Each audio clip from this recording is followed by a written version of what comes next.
What's up, everyone? Welcome to the latest episode of Time Crunch. I am joined today by Mike Schallau. So Mike was one of the early members of the Pipeworks team here in Chicago, and had been with the company since almost the beginning, and at different points oversaw operations, forecasting, leading the sourcing of raw materials, eventually became the head of their barrel program as that grew and grew. And more recently, Mike has gone off on his own and started Is-Was Brewing, also based here in Chicago. And Is-Was is focused on saisons, one of my top styles. And so today we're going to talk about something that we both have in common. I let Mike name this episode, so we're calling it Believe in Saison. And we're going to really come at saisons from the enthusiast standpoint. So Mike, since you started a saison-focused beer company, I thought you'd be the perfect person to chat about it with, since you're obviously passionate about the style, but also must have seen an opportunity to open up a business around it with the style looking forward into the future. So I wanted to see if you could just kind of lead off by explaining to us how you fell in love with saisons, both as a passion, but deciding to turn it into a business. Yeah. So like even before I worked at, thanks for having me on, by the way. Yeah, no problem. Even before I worked at Pipeworks, like my first job in beer was at a place called West Lakeview Liquors.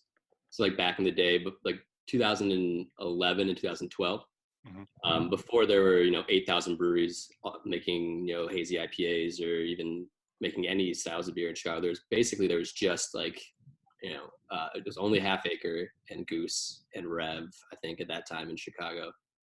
And what that store really specialized in was the Shelton Brothers portfolio. So like these imported artisanal breweries, mostly from Europe.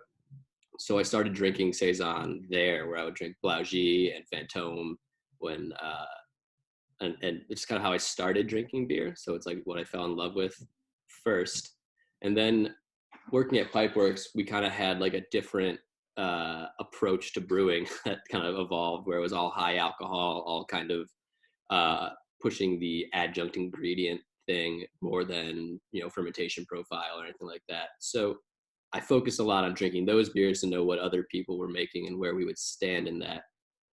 And I worked there for 7 years. And by the time I was running the spirit barrel aging program, I had kind of fallen out of love with beer. So, there are about 500 bourbon barrels full of imperial stouts and barley wines there, and I was kind of the only person doing it. So the task of tasting all of them multiple times throughout their maturation was daunting and got me to the point where I really didn't want to ever drink a barrel-aged stout again. And they never leak or anything, right? Never once. They're all perfectly behaved. They always taste great too. Yeah, the thing about that was like I would, there's 500 there, and you're like, oh, it sounds great, but you can only really taste like 4 to 6 at any given time before you kind of blow your palate out, or you start getting too inebriated to discern differences. But so I was kind of at that point where I wasn't really drinking any beer outside of work because I kind of didn't really like beer all that much anymore. And I went to Beer Temple, and they had La Vermantois on tap, which is a Blaugie beer. It's a collaboration with Hill Farmstead. And I had that, and I think I went back like 4 out of the next 5 days and drank that, like just that, which is on it. They have a great list all the time, but like all I drank was that for like the next 5 days. And it kind of reinvigorated my love of beer. So it kind of became time where it was time for me to like kind of move on from Pipeworks. And I was thinking about what should I do? And no one is really making beers exactly the way that these saisons, the way that I wanted to drink them. There's a lot of great producers of them in this country and in Chicago, but no one was really doing it the way that I wanted to drink them. And at the time, Shelton Brothers wasn't coming to Chicago, so I couldn't even get them. So it's kind of that old like story of people being like, I started homebrewing to get beers that I couldn't get because I had traveled to England or something. So I just wanted to make these beers mostly because I wanted to drink them. And in a world with 8,000 breweries in the United States, if you're going to open a new brewery, you kind of have to have more of a point of view. than just like, I can make really good beer. So our point of view was that like, we believe in this style of beer, and it's not the only thing we're ever going to make. It's the only thing we're making right now for sure. And that we believe in beers that spend more time and attention on like process, technique, and subtlety than just we put a different hop in all of these, or we put Mars bars or whatever the hottest thing is currently. So that's how my personal journey to how I opened this. I also like saw a trend in craft beer in general in America that is trending away from what we would traditionally think of as drinkability. Things may be impactfully delicious, but it's really hard to drink too much pastry stout or too much barrel aged and like spirit barrel aged anything, or too many 6 Plato finishing gravity IPAs. So I wanted to enter with something that was super drinkable, and also just like a special, perfect, like really well treated yeast and really well thought out conditioning and bottling, and bringing those things to the forefront of what we were doing rather than like intensity. So that's So you jumped on this pretty fast then, in terms of like, compared to the stories you hear of how long it takes breweries to open up, but from when you had that kind of awakening from Le Vermontois to when you got opened, compared to the average of the idea starting to hit you versus when you're selling your first beer, sounds like it was on the shorter side, still lots involved. It was less than a year. Yeah, but it wasn't between the time like I had that experience and we started putting beer out, we were able to get moving a little bit faster than a lot of other breweries. We have a nice setup. We're brewing out of a brewery called Mars, which I'm sure you I know very well. I knew they had some tanks and smaller tanks that they weren't really using anymore. So I talked to Edmar into letting me use those tanks and like their psychobrew system and kind of get up and running faster than having to, find funding and build out a space and all that. And the idea was to get these beers out into the market and honestly to see if anyone responded to them before I like went full on in. I need to get like, 6 figures to $1 million in debt. I want to see if anyone else cared about these, or at least give them some time to breathe and find their audience. So that's how we started up. Still only doing like 5 barrel batches, nothing more than 60 cases total, which is usually split between a regular and the base version and a Brett conditioned version. And then what we're drinking now, so everyone knows, is the second batch of the first. Is it fair to say the first commercial batch that you did? Will be Saison. 2 different versions of it. One with Brettanomyces and one without. Yep, exactly. So this is you're going to be your flagship, you said? Yeah, we hope so. It's only the second time we've released it as this. It's used as the base for a lot of other beers we do, that with the idea that we want to, really perfect the things that we put into this, like the time, the process. It's gone through many iterations and become many different things. And we released it as will be again when we found something that was a pretty significant step forward from the first batch. Cool. We'll break them down a little bit later. Cool. Yeah, I thought it'd be fun for you to go first, but for us to both go through just like a high level timeline. You already hit on a little bit with your time working at West Lakeview Liquors and some of the import brands that introduced you to a long time ago. But just some of the Saison Makers, or specific ones in particular that kind of helped shape this point that you've gotten to right now, where you've started a whole business around the style. Yeah, the biggest one for me is definitely Blaugy. They're like in southern Belgium on the French border. We actually use what isn't explicitly, but is kind of implied to be their yeast, and like the process and techniques we use. A lot of that jumped off from me reading about how they produce their beer. So they're the biggest one for me. I think there's kind of like 2 veins that these beers will fall into. One is like kind of the DuPont style, which is DuPont's another big one that I like, kind of more commercially available. But they do like a single strain of house yeast and them, Blaugy, most breweries producing saison, they call it saison, are doing that thing, which is actually a more recent way to approach it. Is to use a single strain of yeast. Before, they used to be all mixed culture. So that's kind of the other vein that a lot of these beers fall into, is this kind of mixed culture, sour, farmhouse style, which is actually probably the more traditional if we're going all the way back. There's a great book called Farmhouse Ales with Phil Markowski and Yvonne Bates that talks a lot about that style, and then how it became this more kind of industrial produced style, which is still not super industrial, the DuPont and all that stuff. But yeah, so there's interesting two veins in that. And a lot of like the barrel fermented, sour, mixed culture stuff, that's more in like the traditional tradition when it wasn't really a commercial product, versus what we start most of our stuff as is something in the vein of that Blaugy DuPont world. So those are the two. Blaugy is the big one for me. To answer your question, Blaugy is like the biggest one for me. I'm also really inspired. I think Off Color is like one of the most underrated breweries making this style of beer right now. Totally. Apex Predator is fantastic, which is in that DuPont kind of single strain style, but also their mixed culture stuff is crazy good. Like it's infrequent you have a beer and you just like kind of take a sip and you look at it and you're like, what?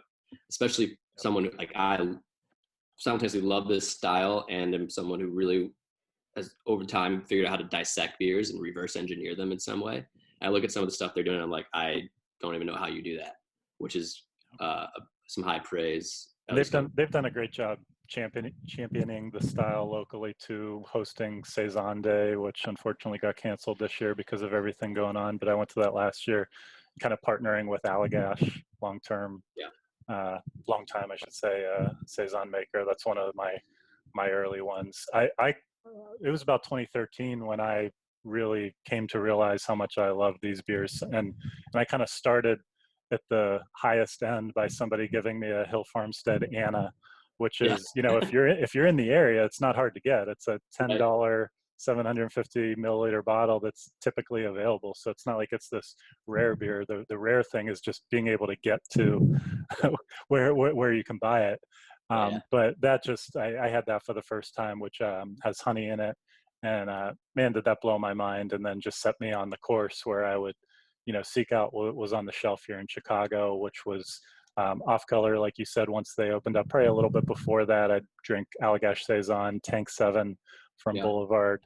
And then, a couple years after that, you did a little bit of trading. So then I'd get things like from Perennial before you could buy that stuff here. Sante Darius, which was one with a big reputation. Holy Mountain, closer to the present.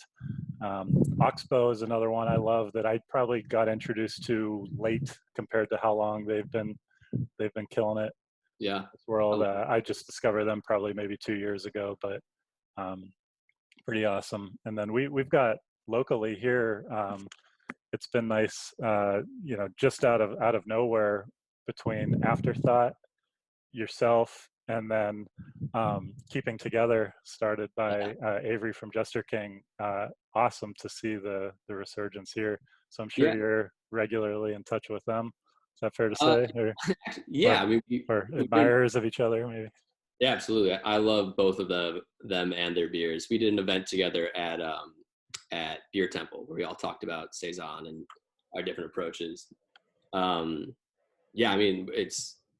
I worked at West Lakeview, it was a different time, but we always saw this like evolution of people that were getting into craft beer. It's like 2012, where it was like, someone had probably was Daisy Cutter at the time, and they're like, well, what is this craft beer thing? And then they got into pale ales and IPAs, and then like stouts, imperial stouts, barrel aged things, and then they would get into like Trappist beers, and then like there's Saison and Goose, and then eventually it got back to like lager. People wanted to just drink lager eventually, but like you would see people get around this thing of exploration, and Saison was one that like kind of was at like their maturity. Not to say that any of those other things are less mature. It's like more of like trying to connect this to you thinking of like the market for it. So like as people consume more and more beer, my feeling, and I've actually had many arguments about this with Chris Quinn, but my feeling is that at least as many, if not more people will make it around that kind of cycle that we saw often happen than would have before the craft beer boom. But there are just so many more people entering being craft beer drinkers that a lot of them are going to stay with the hazy IPA or with whatever they find they like, which is great. But I like this brewery is kind of a bet that like there's going to be a lot more people wanting something over in this like saison dry fermentation driven world than there were before. Yeah. I I don't know think if I did. those people are going to look for a new challenge eventually too.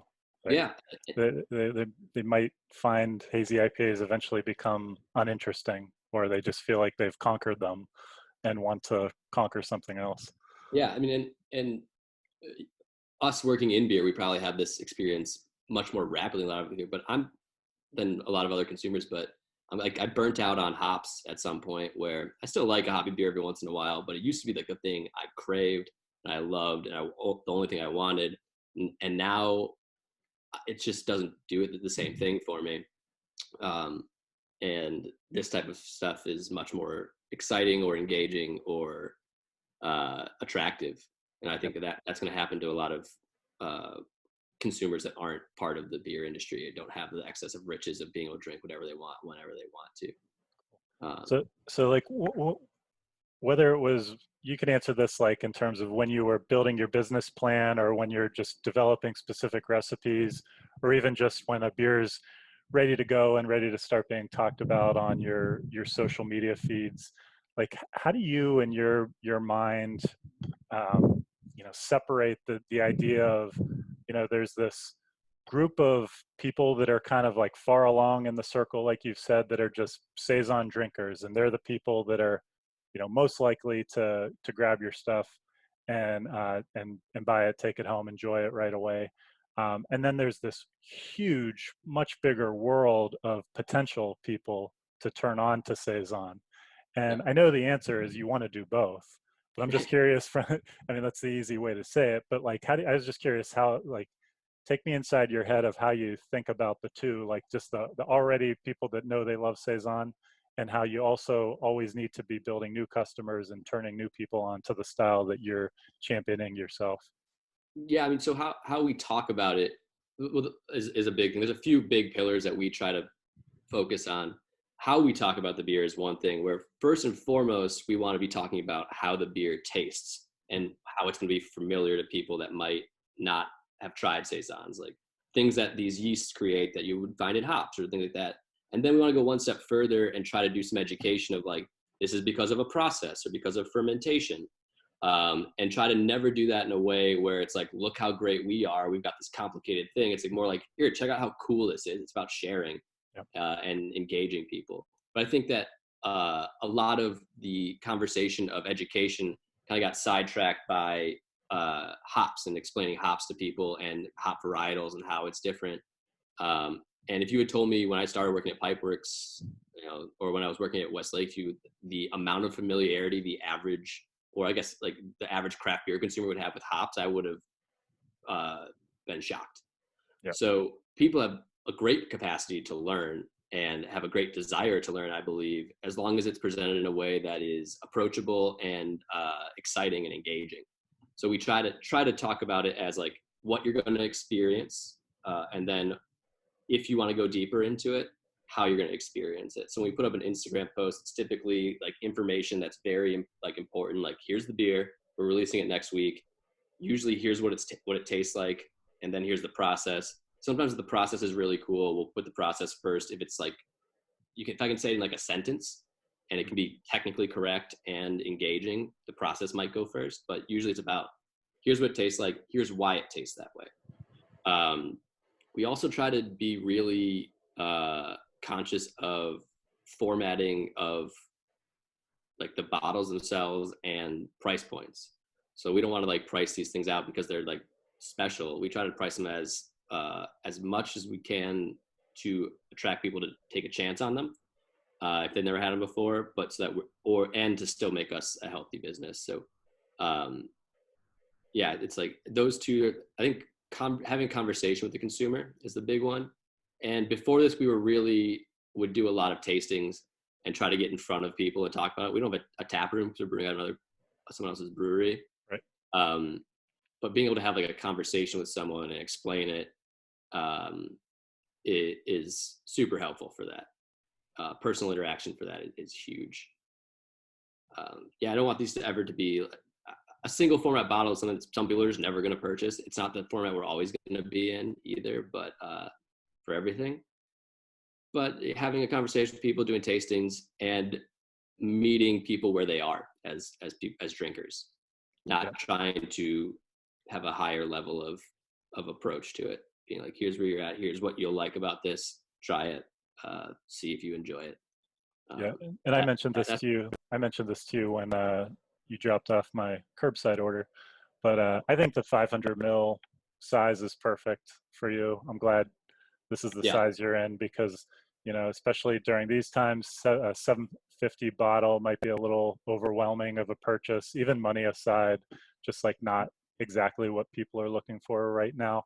But it's also fair to you, you know, being in like a 6-pack is not reasonable necessarily for a brewery just starting out either. And I think the prices are great, very, very fair. So we want to get to that, like maybe probably not all the beers, but have some of these styles of beers available in that, you know, 4-pack of 16-ounce cans or 6-pack of 12-ounce cans format. But it's just like it's not as healthy for what we're doing. It's also like we're still dialing in the process. We want to we don't want to sell someone a can which signals I can drink this out of the can and have there be like a good clump of yeast on the bottom of it, you know. Right. So you know, and different generations of our yeast do different things, like when it's blocking out. So we're figuring out how do we best move forward with that through making these, and it also is the traditional format. We bottle condition everything, so having like a high pressure bottle is important for that. So and like the 500 format, I think is something you can split with someone, or it's something you can drink yourself. Because I mean, the highest ABV beer we've put out so far is 6.1% alcohol, so pretty reasonable. My speed. Yeah. Well, the same thing. Like I don't want to drink a beer that's much higher than that, so we haven't done it yet. Cool. Not to say we'll never do it, but. Well, the last thing I wanted to cover was to hit on some of the kind of fun and engaging ways to interact with both these current Saison drinkers that we're talking about and maybe future Saison fans through the beers you're creating that also put them down that educational path to become more versed themselves, which I think drives loyalty both to the style and to your brewery in the future. You know, I have this theory, like make your fans smarter and they're not going to forget who made them smarter, and then they're going to be loyal to you. That's like my new thing. So I agree with that 100%. You know, no better example than the beast of the IPA. I mean, I'm not saying we can recreate the IPA world through Saison, but I mean, that's had just such a crazy runway between just gravity alone. I mean, they can go from a little lighthearted at 3.7% to 11% beer. So there's just so much room to play around with strength, let alone the hop varieties like we already touched on, and people kind of getting into the rarity of certain hops and just the mystique behind them, as well as how many different flavors you can do from dry hopping different ways, not to mention, you know, brewed IPAs, sour IPAs, and every other variation. So I thought it'd be fun to just kind of run through. We can start with just how you're doing your core beers with the Will Be Saison by always releasing it, or so far always releasing it, but with the two that you can do side by side. But just maybe this is the starting point, but all the other kind of options that you think are out there, maybe some you've already played around with or beginning to, that can show that differentiation and, you know, kind of catering a little bit to something new, but doing it through education as well. Yeah, I mean, so there are like as many ways to make a Saison as there are anything, right? The thing is trying to articulate to the consumer why this small change is a huge difference, right? not be too technical when you're doing it. I think brewers often have a skew very technical in their speaking about it, because like, I made it, I controlled this process, and that's super cool. But that doesn't always translate to like why it's delicious. So finding a way to speak about tweaks to a recipe that have major impact on flavor, and are exciting to the brewer on a technical level, making them exciting to the consumer in a way. So like this batch of Wilby is different than the first batch. We started doing a process called open top fermentation. So I've been really working to get this down to like a sentence, but what it is like, open top fermentation reduces the pressure on the yeast as it's fermenting, which allows it to produce more esters, which are like kind of the fruity characteristics that you get from fermentation. Mango, juicy fruit gum is a big one, banana, all those characteristics you can control through fermentation temperature and the pressure on them. So you can create, like we could use the same base wort, same yeast, between temperature and environment for fermentation, create two completely different outputs, like how bourbon puts the same juice in the same barrels, but then they taste it and becomes different things. So we're doing everything open top now. So that's a difference, where like now things you can have more back pressure, more phenolic, the spicy characteristics, the black pepper, and then versus more esters. We also are differentiating this same batch of beer by adding Brettanomyces to the package. So this is the same beer until we package it. Then we add a blend of Brettanomyces, which over time will create different characters. So these beers will diverge. Both will be great in a year, which is actually where we were selling. I guess we still have some available, but lots of 4 bottles, with 2 bottles from the first batch of one of the Brett, one of the regular, and then 2 bottles from this recent batch, one of the Brett, one of the regular. So you can see how across all 4 of those, these things have changed. I was impressed how well labeled they were too. Well, how so? The markings were easy to follow of which was the first batch. Well, that's actually something we've worked pretty hard on, is figuring out how to like, what's the least amount of information we can give to people that is impactful, because like less information is often better for that type of stuff. And I can be a little long-winded sometimes when I talk about this. So we're like, what are the 5 most important things? And we're playing with it a little bit, just to see if people respond to different things. But we also do a series of beers called the Finer Points of Bad Behavior, which is almost always the same base beer, which is actually the same base as Wilby. The majority of the fermentation takes place exactly the same way with the same house yeast. And then when it gets to about terminal, we'll add a seasonal ingredient. So far, it's all been fruit. And then a specific strain of Brettanomyces to go along with that fruit. And the idea is to try to start a conversation about how even the same strains of the specific type of Brettanomyces will express themselves differently. They're all the same genus and species, but this one's more like peaches, and this one's more like sweet tarts. And so we're doing that by like, here's a single strain of this other type of yeast, paired with a fruit in the same base beer. And the idea is that you can taste how the fermentation and the fruiting can differentiate those things. We've yet to even play with adding any sort of acidifying bacteria. I'm not a huge fan of overly acidic things, so we're starting with this and dialing that in. But we do have some stuff in barrels, some stuff that has no bacteria and just Brettanomyces, and some stuff that has bacteria to get sour, and then we can blend them to create other versions of stuff. It's I guess in a way it's a lot more like bourbon, where you can take the same base, affect it in different ways through aging and fermentation, and then create different blends out of that. That's another way you could iterate on the Saison style.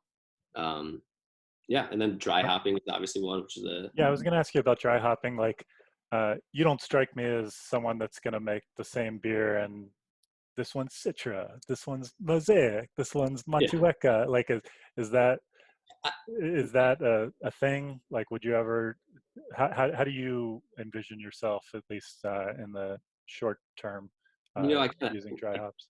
I got to do that already, Yeah. So, and it was really fun and great, and I got to learn a lot about all those things. I wouldn't say we'll never do something where the differentiation point is hops. It will be unlikely that it's going to be Citra or Galaxy or Sabro in anything that we're making. But There's nothing wrong with those things. It's like there are people doing those super well. And I don't need to. I don't think that we should play in that part of the pool. Yeah.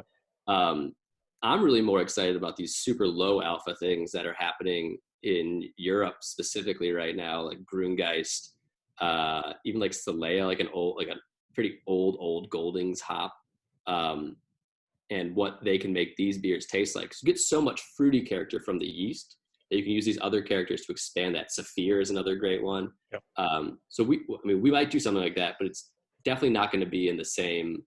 The first dry hop was with Citra, and the second one was with Mosaic. We did do a Citra, all Citra beer, which was delicious, and maybe we probably should do more things like that. But I found it when I was drinking it, I'm like, this could be even better if we had added like Brambling Cross. I'm looking like, how do we like bridge the gap between traditional saison usage and where people's palates are at right now? Yeah. I gotta imagine there's like a conflict there where you're like, Citra brings over the fans that are into like another style, but it's maybe not what you're trying to highlight necessarily, but Sure. it's a perfect bridge to get people something they're familiar with and understand to be drinking saison. So in that way, it's great.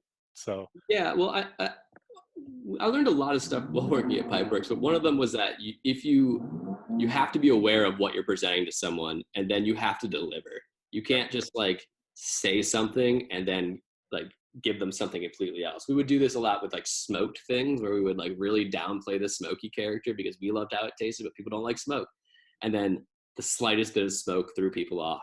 So like, not saying that like Citra's not a great way to do that, but if you like put Citra on something like that and then you don't deliver like, here is exactly Citra character, then people are going to be like almost more upset with you than if they had never had your that beer.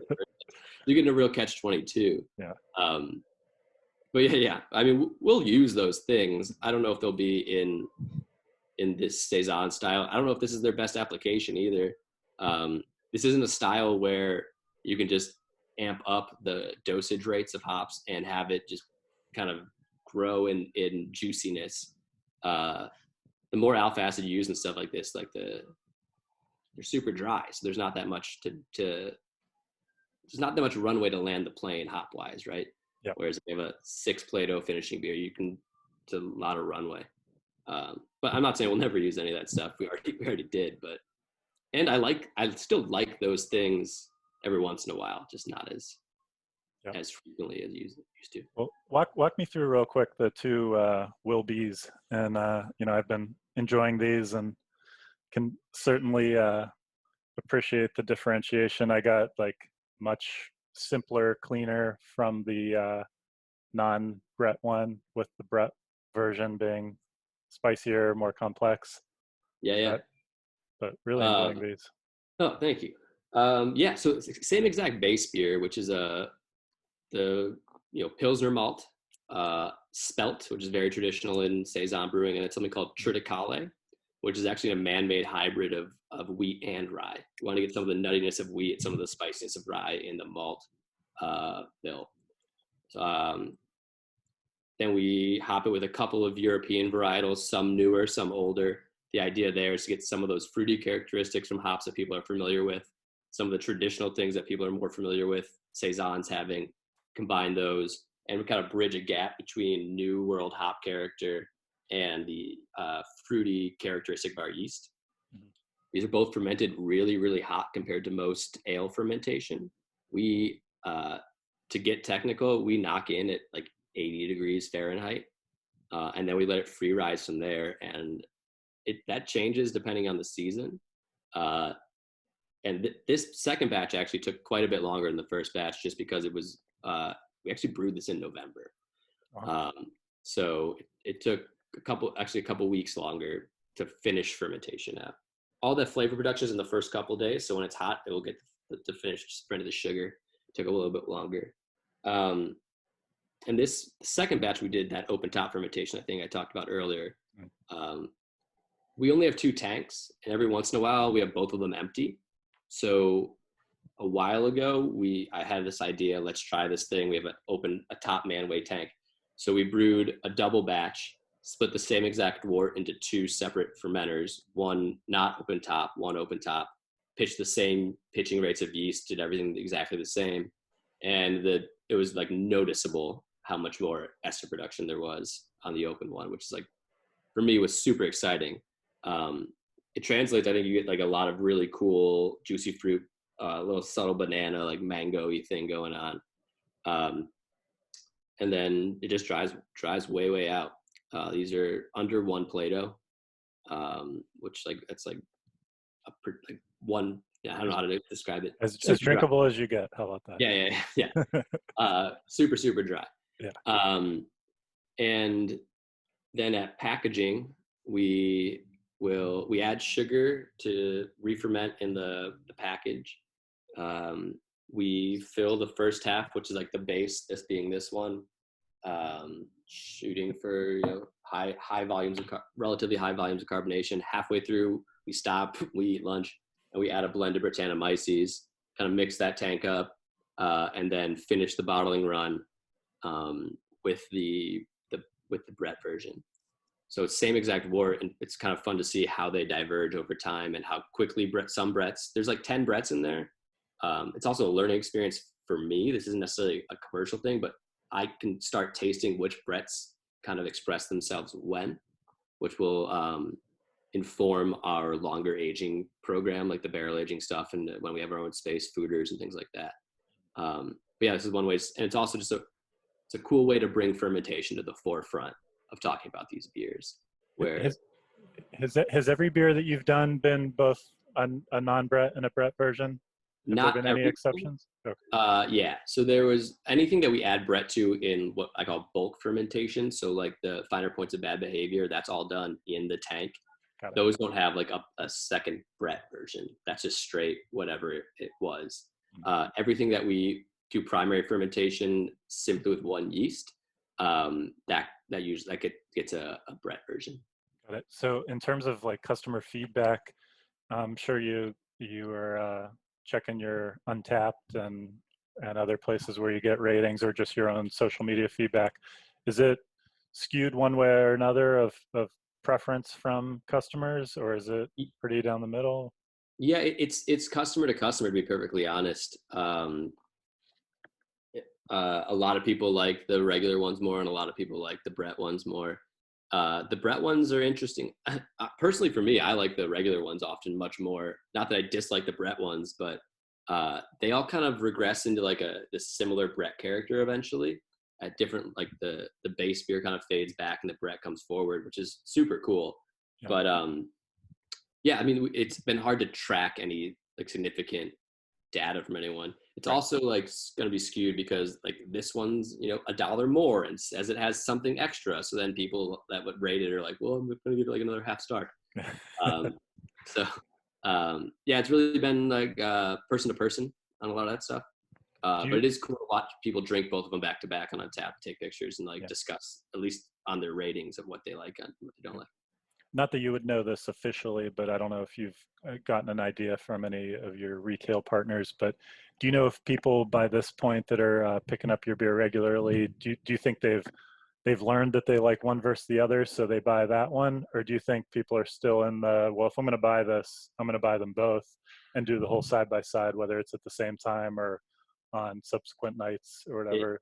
Yeah, it depends on the store a lot. Okay. Some stores, like specifically Beer Cellar, will see a lot of people that buy the Brett one more than they buy the base one, just because that's like that kind of afterthoughts home base, right? So people are more literate about what Brett is and that it's something that they want. Mm-hmm. Mostly, we probably see more sales of we do see faster velocity, more sales of the base versions, but they're typically $1 less. So I don't know if that's a price point thing or if it's a preference thing. It's hard to know, especially like almost no store gets more than a case of each. So and we only distribute once a month to once every 3 weeks. So by the time I go, most of the time, most of them are gone. So it's hard to like really know velocity or why people chose that. Yeah. But Cool. intuition-based business at this point, I guess. Well, I say we end it with, a question and one more beer we're going to crack. So in terms of the differentiation, I wouldn't be a good beer geek if I didn't ask you what the future is of barrel aging some was beers. And then I also gave you a bottle of my favorite Saison I've ever had, which is Hill Farmstead Juicy, which is, I've never actually had this. So yeah, it's one I've had maybe 2 other times from previous batches, but it's aged in wine barrels, and it's dry hopped with New Zealand hops, so they don't tell you exactly which ones, but those all tend to have pretty similar kind of grassy tropical fruit characteristics. So I'm going to crack this open and curious what you think. These are dry hops, so anytime I get this beer, I try to make a point to drink it right away. I get really mad when people tell me they're drinking a 4-year-old version of this beer, because I was like, well, what was the point? One of the key selling points is that it was dry hopped with these hard to get New Zealand hops. Yeah. So those go away over time. So this is, I don't know, I couldn't tell you how long this was in the bottle, but it's a fairly new release, maybe a couple months old, 4 months at the most. It's darker than I was expecting. I went to Hill Farmstead for the first time last summer. One of my friends got married in Vermont. And everything Saison wise, or Farmstead Ale wise, as they call them, was much lighter than this. So I wonder what the thinking on that was for him. He's one of those people you're like, there's got to be a reason for this. Yeah, it's like a straight up orange color. Yeah, everything else I have in them was like straw at the darkest, but that's really delicious. Thank you for sharing that with me. No problem. Cheers. Cheers. So, barrel aging, how far away is that? I know that's the annoying question that you'd get if we were at a festival and people come up like, what are you going to put in barrels? Well, I mean, we've got some of the barrels right now. I do. Cool. The plan is to have obviously to have a barrel aging program, but in all the time I spent barrel aging things at Pipeworks, we never purposely did fermentation in the barrel. So it's like a brand new thing for me. So I honestly can't tell you when we'll have a product that I'm happy to sell commercially. It comes out of barrels. I also think there's in Saisons in general, but specifically like the barrel aged Saison world, there's a lot of romanticism involved that isn't necessarily what's best for the actual product. So I don't know if we'll do less barrels specifically than we'll do other vessels that can hold beer. But I don't find a barrel to be a specifically great vessel for this necessarily. It's traditional. I don't know if it's the best. Like stainless steel, honestly, would probably be better for a lot of the stuff we're doing, but stainless is expensive. I also know a lot of breweries that are using plastic totes or plastic barrels that are food grade and perfectly good for that, and might be a better vessel for a lot of stuff. It's less oxygen permeable. And over 6 years of really focusing on the impact of wood on a flavor profile, I've become very picky about what the wood character is. Yeah. And oftentimes a even properly treated wine barrel will give you this like kind of wet, ashy wood character, which ruins beers for me. I've had it in like natural wines too, and it's not necessarily a flaw. It's something I really don't like. So we'll find out if I'm able to not pull that out of barrels. We really don't. I don't know yet. But I can't tell you when we'll be ready to release some stuff. But right now we have a highly hopped version of Wilby that we're just pitching Brettanomyces into, so that we don't get any acidification. Our yeast actually gets pretty low pH in primary fermentation as it is, much lower than most normal yeast. And then we have a one that we hopping much lower and adding acidifying bacteria to. The idea is like more often than not, you have people's first tries at barrel aging and they're stuff like this, and they're pretty acidic. And I want to be on the other end of that. I'd rather people be upset that they weren't acidic enough, because that means it's probably more drinkable, than have it be too acidic. So I wish I could tell you when we'll be ready to release some of that, but the beer tells me. So I'll let you know when the beer lets me know. Fair enough. Yeah. All right. Well, on that note, you want to answer some questions in the lightning round? I'm waiting all day for this. I'm very excited. All right.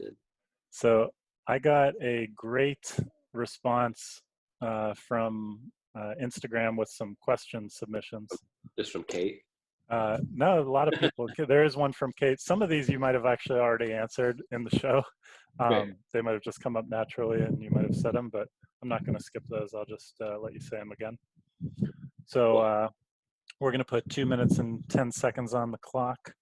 The record is 18 questions answered appropriately. So see if you can get it. I think you understand the rules.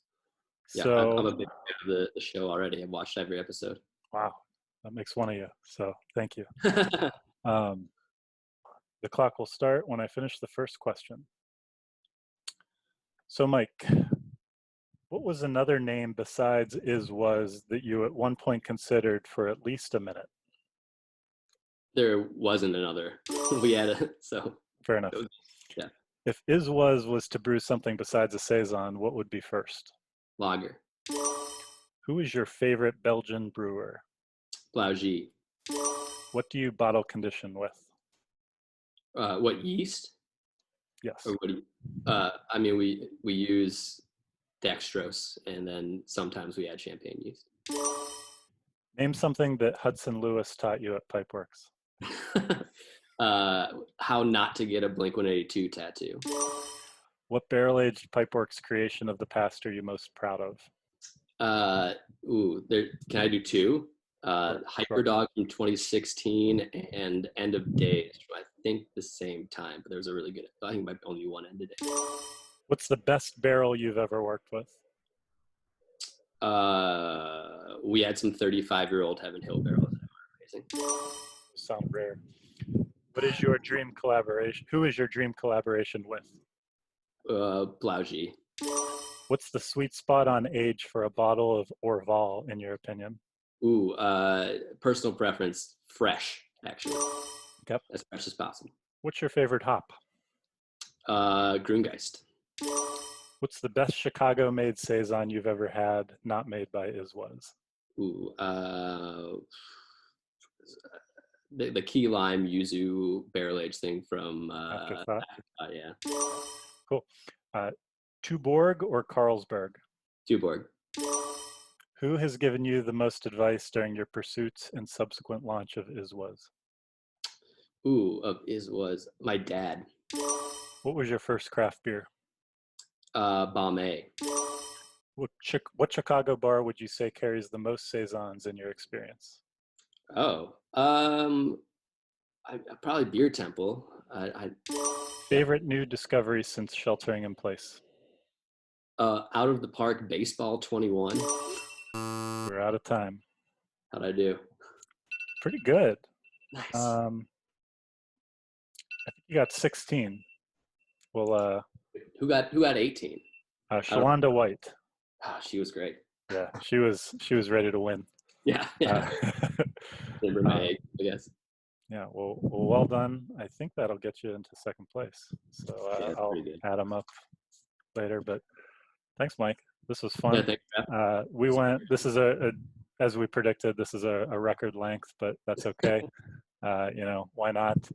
So thanks a lot for doing this. Really appreciate having you on. It's fun to deep dive into a single style and how we both got into it and got here, and really excited to have you among the couple others championing the style in Chicago and giving us lots of options, lots of education around it. So keep up the good work.